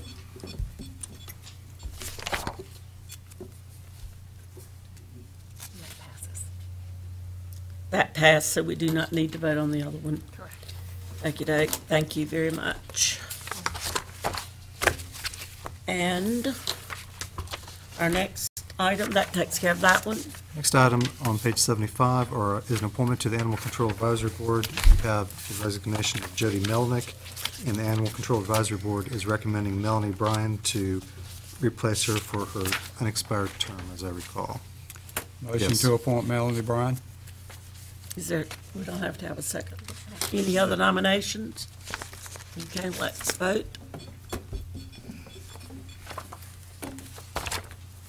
Madam Chairman, she was put on there, but you can't serve on one board, is that right? You serve on two. Oh, I'm sorry. And this will be it. We need you to vote. I didn't vote. Thank you very much. That'll be the last one that she can serve on until her terms expire. Okay, the next one, Next, you have an appointment to the Pitt Greenville Airport Authority. You have a letter of resignation from Linda Tripp, who has resigned from the authority. The Airport Authority Chairman is recommending James O'Brien to fill her unexpired term. Madam Chairman, I move that we appoint James O'Brien Okay. to fill that term. James O'Brien has been nominated. Any other nominations? Okay, let's vote. Mr. Hammond? Thank you. Okay, and for reappointments to the Juvenile Crime Prevention Council. You have names there on the abstract: Mona Williams, Marlo Blake, and Jesse Hinton for the at-large seats. And then you have the current members who are filling a seat by attribute: Mike Taylor, Pokey Nolan, Ken Flaws, Alice King, Brian Stewart, and Diane Dockery, representing the various agencies or attributes for those slots. Madam Chair, I recommend that we approve those names that's been read. Okay. And these are reappointments. Any other nominations? All right, let's vote.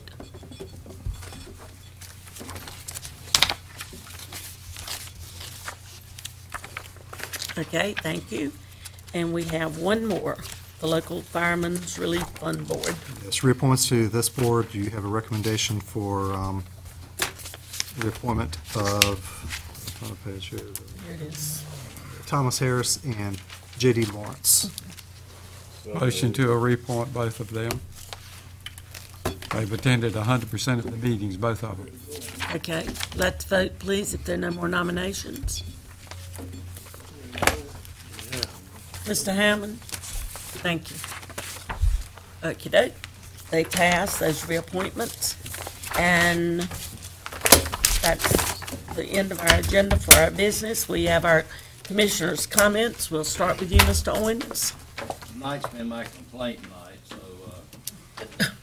on page 44 of our agenda, we showed that there was, from the Nurse Family Partnership, $4,575 given. And then on the support letter on page 43, it shows it as miscellaneous. I think when you've been given by someone, we ought to let, so those people, if nobody else, would know what the money is being spent for. Of course, I've said that several times as a board member. I don't like the term miscellaneous.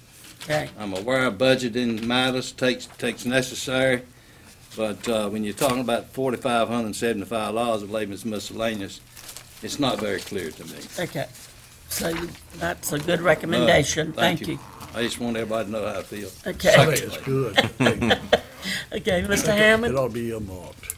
No comment. Okay, Mr. James? No comment. Mr. Smith? Okay, Mr. Garris? Dr. Johnson? Just briefly, I would like to say that we had an extensive report from Dr. Marler tonight, and I'm pleased to serve as a member of the Board of Health. Okay, Mr. McLaughlin? No comments. Okay, Mr. Webb?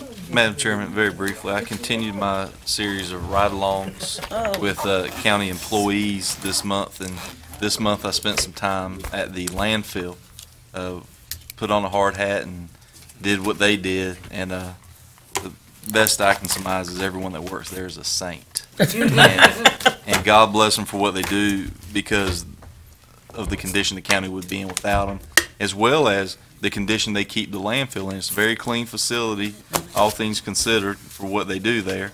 And and they do a wonderful job, and I appreciate them putting up with me out there, and John Demery showing me around and letting me get my hands dirty while I was out there. So I appreciate them for that. That's all my comments. Well, we appreciate you doing that. Thank you. Motion to adjourn. Motion to adjourn. Is there a second? Okay, let's vote. Send him out there every week. Well, he's been going somewhere. That's it. Madam Chair.